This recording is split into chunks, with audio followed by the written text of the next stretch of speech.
રાજ્યનું શ્રેષ્ઠ નેતૃત્વ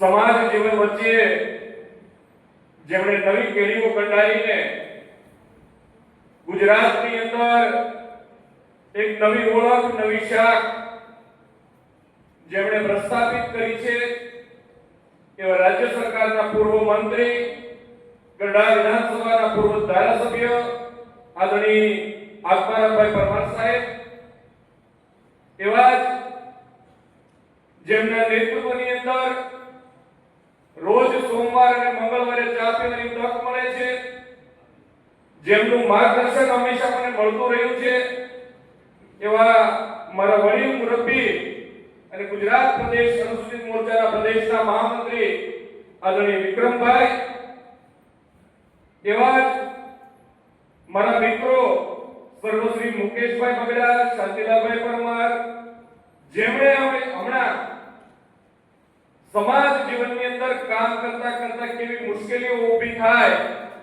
કેમ ઘર પરિવાર ચલાવવું, તેમની સાચી વાત કરી છે એવા આદરણીય ભાણજીભાઈ બગડા, આદરણીય ગુરુજી, જિગ્નેશભાઈ, તાલુકા ભારતીય જનતા પાર્ટીના પ્રમુખ મૃગેશભાઈ, શહેર ભારતીય જનતા પાર્ટીના પ્રમુખ વિજયભાઈ, કૃષ્ણાબેન, મનોજભાઈ મહિડા, મારા અમરેલી જિલ્લાના કાર્યાલય મંત્રી મહેન્દ્રભાઈ ચાવડા, પ્રદેશ નઈ ડિબેટ ટીમના પ્રવક્તા અને સાંજે 8 વાગ્યા હું રોજ ટીવી સામે બેસી જાઉં અને જેને સાંભળવા ગમે છે એવા મારા મિત્ર શૈલેષભાઈ, જિલ્લા પંચાયતના સદસ્ય ભાઈ ડેનીભાઈ, પ્રવીણભાઈ વાળા, રજનીભાઈ મકવાણા, આદરણીય અલ્પેશભાઈ રાઠોડ, ખોડાભાઈ બેરિયા, સાવરકુંડલાથી અમારા મિત્રો ભાઈ શ્રી અરવિંદભાઈ મેવાડા, નીતિનભાઈ હદૈયા, પ્રવીણભાઈ દાપડા, વાલજીભાઈ વિંજુડા,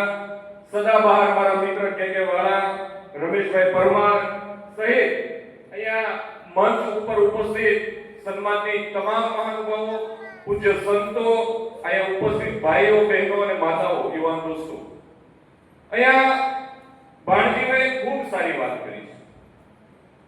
સમાજને અરીસો બતાવવાનો પ્રયાસ કર્યો છે. ડોક્ટર બાબા સાહેબ આંબેડકર એમણે આપેલું બંધારણ, સમાજની અંદર જે થયેલા સંતો, એમના વિચારો આ સમાજ જીવન વચ્ચે લઈ આવવાનો પ્રયાસ એ આજના સમયની તાતી જરૂરિયાત છે.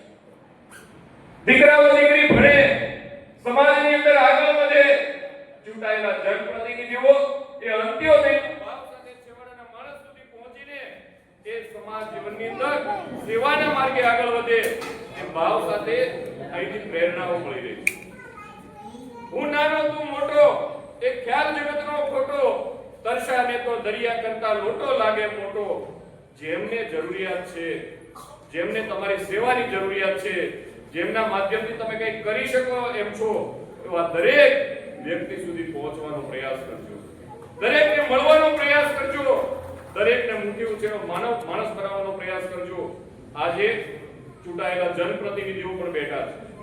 દેશના પ્રધાનમંત્રી આદરણીય નરેન્દ્રભાઈ મોદી અને રાજ્યના મુખ્યમંત્રી આદરણીય ભૂપેન્દ્રભાઈ પટેલ, આ બંને સરકારોની જે અંત્યોદયની યોજનાઓ છે, છેવાડાના માણસને એ નાનું ઘરથી લઈ મારી મા બેન દીકરીઓ એ ગામડાની અંદર બળતણ ભાગતી એમને ચૂલાઓ, ગેસના ચૂલાઓ આપવાનો પ્રયાસ એ સરકારે કર્યો છે. પાકું છત આપવાનો પ્રયાસ એ સરકારે કર્યો છે. દીકરા દીકરીઓ ભણી શકે એ માટેનો પ્રયાસ એ સરકારે કર્યો છે. ત્યારે આપ સૌને વિનંતી કરું છું કે ચૂંટાયેલી વાત કરી છે ત્યારે અમારી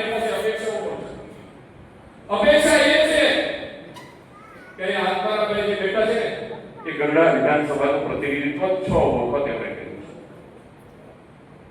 ગઢડા વિધાનસભાની અંદર એ માણસ 6 વખત ચૂંટાયા. રાજ્ય સરકારના મંત્રી પણ બન્યા. સાહેબ, ચૂંટાયા પછી આપણે સમરસ કરવાનો પ્રયાસ કરીએ, સમાનતા સાથે ચાલવાનો પ્રયાસ કરીએ. નાનો માણસ હોય, શોષિત માણસ હોય, વંચિત માણસ હોય, એમના સુધી રાજ્ય સરકાર અને કેન્દ્ર સરકારની યોજનાઓ પહોંચે, એમના સુધી લાભ પહોંચે એ માટેનો પ્રયાસ કરીએ. અહીંયા ભૂલકાઓ પણ બેઠા છે. એને અભ્યાસની અંદર પોતાની પ્રતિભા સાબિત કરવાનો પ્રયાસ કર્યો છે. ત્યારે આવા ભૂલકાઓ પણ શૈક્ષણિક ક્ષેત્રે આગળ વધે એ મારી શુભેચ્છાઓ. અહીંયા મારું સન્માન કર્યું, મને બોલવાની તક આપી એ બદલ આયોજકોનો ખૂબ ખૂબ આભાર. મારા વડીલ મિત્ર આદરણીય શાંતિલાલ જે રીતે ચાલી રહ્યા છે, સમાજને સંગઠિત કરવા માટેનો પ્રયાસ કરી રહ્યા છે, એમને પણ હું ખૂબ ખૂબ શુભેચ્છા આપું છું. સ્નેહી તારું સરનામું ભલે અલગ હોય પણ તારો સ્નેહ વિતરતો રહે એ જ અપેક્ષા. ભારત માતા